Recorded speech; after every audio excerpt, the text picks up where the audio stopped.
चौधरी साहब थोड़ा फरमाइएगा कि ये जो आज साइफर वाला मामला है कि ब्लड प्रेशर हाई है, और ये अगर आप इस पे भी कोई अपना पॉइंट ऑफ व्यू देना चाहें कि क्या समाअत फेयर रही है जो प्रैक्टिस एंड प्रोसीजर वाली है, और बाकी की जो मामला खान साहब के और शाह महमूद कुरैशी साहब के अगर आप उस पर लाइट डालें तो।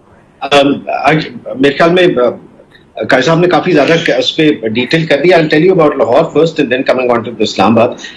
आज उन्होंने साइफर के मामले में कहा कि खान साहब का जो कमरा है वो लिवेबल नहीं है और बहुत छोटा है, और उसके अंदर उसकी वजह से खान साहब की तबीयत नाला हो रही है. तो एक्चुअली मसला ये नहीं है. डाला के अंदर there's a building with 3 bedrooms, जिसमें सबसे बड़ा जरदारी साहब ने अपने लिए बनवाया था, और वो उसमें शाह महमूद कुरैशी साहब हैं. उसमें कमरे के साथ एक लिविंग रूम भी है. जो उससे छोटा है गालिबन कदरे तीसरे से बड़ा वो चौधरी परवेज लाई साहब के पास है, और तीसरे नंबर वाला बिकॉज खान साहब लेट आए वो उनके पास है. तो आज क्योंकि मैं Chaudhary Parvez, it's first hand information, आज मैं चौधरी परवेज लाई साहब को लाहौर हाईकोर्ट में रिप्रेजेंट कर रहा था उनकी एक ICA में अपील के अंदर. तो वहां सुनने को मिला कि खान साहब इस चीज पे सबसे ज्यादा नाराज हैं कि शाह महमूद कुरैशी को सबसे बड़ा कमरा क्यों मिला है और परवेज लाही को दूसरे नंबर का और मुझे तीसरे नंबर का क्यों. हालांकि वो तीनों कमरे जो हैं उनके अंदर बाकी तमाम जेल में जो फैसिलिटीज दी गई हैं वो उनसे काफी ज्यादा है. मतलब there is a bed and cooler and everything जो कि इस कैलिबर के लीडर को मिलनी चाहिए. लेकिन वहां लड़ाई जिसके ऊपर ब्लड प्रेशर हाई है वो गालिबन सिर्फ यही है कि मुझे वो जो सबसे बड़ा कमरा जो जरदारी साहब ने अपने लिए तैयार कराया था एक वक्त के अंदर, जिसके साथ लिविंग रूम में भी I should be getting that. अब आज पर जेल प्रोटोकॉल वो ऐसे नहीं हो सकता कि वो शाह महमूद कुरैशी साहब को निकालने उससे और खान साहब को उसमें रख दें. वो अनलेस एंड अनटिल किसी की बेल हो जाए या अनलेस एंड अनटिल किसी का की रिहाई हो जाए तो वो कमरा सिर्फ तभी अवेलेबल होगा. तो ये जो है खान साहब को the wait I think is right now creating a sort of problem with him. And as far as supreme court is concern, तो मेरी ख्याल मैं जी पूछिएगा प्लीज. नहीं, मैं जो जानना चाह रही थी कि जो आपने बात की साइफर वाले मामले पे कि शाह महमूद कुरैशी साहब हैज द बिगर रूम, लेकिन sir is there room anywhere in the heart for Khan साहब, क्योंकि उनकी दीवार भी गिराई जा रही है कमरे की, उसको बढ़ाने के बाद की जा रही है वो ब्लड प्रेशर कम करने के लिए, ये ठीक होगा? मेरे ख्याल में टू बी वेरी ऑनेस्ट अगर उनको वाकई कोई ऐसी अलालत है या ऐसी कोई प्रॉब्लम है कि बीपी का मसला तो हो जानी चाहिए. लेकिन उसके साथ साथ 1700 लोग ही जेल के अंदर 3700 लोग हैं. ये चक्की के ये हालात है कि एक बंदा एडी की तरफ से सोता है और दूसरे का सर उधर होता है ताकि उस रात को चक्की में पूरे आ सकें. वहां भी काफी ज्यादा हार्ट पेशेंट्स हैं. तो अगर यही सारी फैसिलिटीज मेरे मुल्क के तमाम कैदियों को दी जा सके तो खान साहब के लिए भी ऐसी ट्रीटमेंट करते तो मुझे कोई फर्क उससे ना पड़े. लेकिन बाय अभी अब अदर्स जो बाकी लोग हैं are the sons of a lesser god कि वो एक एक चक्की में 30-30 लोग बंद हैं, और यहाँ सिर्फ हमें क्योंकि पैल्पिटेशंस हो रही हैं तो हम यहाँ जेलों की दीवारें गिराई जा रही हैं. जब तक ये नहीं ठीक होगा how can be like what's the point of these cases, what's the point of doing everything. जब हमने अंदर भी इस चीज के लिए लड़ना है कि मेरे कमरे में सिटिंग रूम होना चाहिए और मुझे सो एंड सो उसकी फैसिलिटी ज्यादा मिलनी चाहिए. मेरे ख्याल में तो अगर आपने किसी को अंदर डालने की ऑडेसिटी कर ही ली है, अगर आपने जुर्रत कर ही ली है कि हमने इसको जेल में डालना है तो डाला ही ना, और अगर डाल दिया तो उसको भी फिर वो तमाम वही चीजें मिलनी चाहिए जो बाकी मुल्क के शहरी को मिलती है जो बेचारे कैद काट रहे होते हैं. ठीक है कादिर साहब, ये जो चलान आज पेश हुआ है जो फर्द जुर्म आयद होनी है 17 को, क्या वो साइन नहीं किया है खान साहब ने और ना शाह महमूद कुरैशी साहब ने, तो क्या फर्द जुर्म फिर भी आयद होगी या चलान पे अगर सिग्नेचर नहीं होगा तो फर्द जुर्म आयद नहीं हो सकती? इस पर अगर आप थोड़ा सा. मेरा तो ख्याल है फर्द जुर्म बिल्कुल आयद होगी. ये तो कोई तरीका नहीं है कि अगर वो उन्होंने उनको वो दिए चीजें डॉक्यूमेंट्स तो वो उस पर उन्होंने साइन नहीं किया तो उसका मतलब ये तो नहीं कि फर्द जुर्म अब नहीं आयद होगी. ट्रायल तो प्रोसीड करेगा.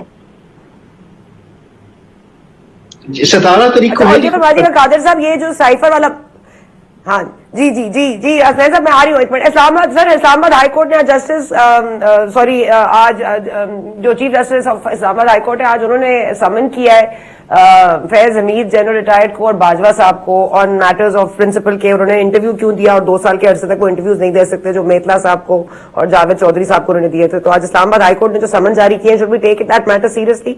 ये कहीं आगे बढ़ेगा कि नहीं? आपकी दानिश में क्या होगा कादिर साहब? देखें, आप जानती हैं कि माजी में पाकिस्तान को अब 76 साल हो गए बने हुए, और एस्टेब्लिशमेंट का एक रोल रहा है पाकिस्तान की सियासत में. और जब भी सियासी इक्विलिब्रियम जो है सियासतदानों का वो खराब हुआ तो एस्टेब्लिशमेंट ने भी अपना एक किरदार अदा किया. लेकिन ये किरदार जो था ये खामोशी से अदा किया जाता था, इस तरह से बयानबाजी नहीं की जाती थी. और ये भी फैक्ट है कि बहुत से लोग जिन्होंने कि अपना एक सियासी रोल रखा, जिसमें कि जनरल जियाउल हक थे, जब वो चले गए तो उनके खिलाफ भी एक फैसला आ गया. जब वो ना रहे جب پرویز مشرف اپنی کرسی سے چلے گئے تو ان کو بھی سپریم کورٹ نے اس وقت یوزرپر قرار دے دیا اور پھر ایک سزا بھی ہوگی جو کہ بعد میں معطل ہو گئی. اسی طرح جنرل یحییٰ خان کے بارے میں بھی اسی طرح باتیں آئیں, جب وہ نہیں رہے تو ان کے خلاف بھی عدالتوں میں باتیں آئیں. تو اب یہ بھی دونوں اصحاب جو ہیں ریٹائر ہو گئے ہیں اور ان کے خلاف ایک پٹیشن آ گئی ہے, اور انہوں نے جو باتیں کی ہیں کچھ اوپن کرنے کی کوشش کی ہے, اپنے آپ کو جسٹیفائی کرنے کی کوشش کی.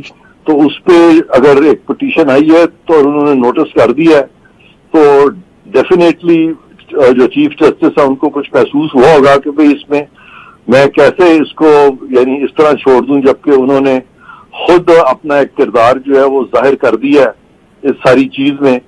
تو یہ میں سمجھتا ہوں کہ یہ اس طرح سے ایک منفرد کیس ہے کہ انہوں نے اس وقت میں جو بھی اپنا رول ادا کر رہے تھے, کیونکہ کانسٹیٹیوشن میں تو فورسز کا کوئی رول نہیں ہے یا جرنیلوں کا, اور اگر وہ ادا کر رہے تھے اور انہوں نے اسٹیٹمنٹس بھی دی ہیں تو اس کے جو کانسیکوینسز ہیں ڈیفینیٹلی ان کو فیس کرنے پڑ سکتے ہیں.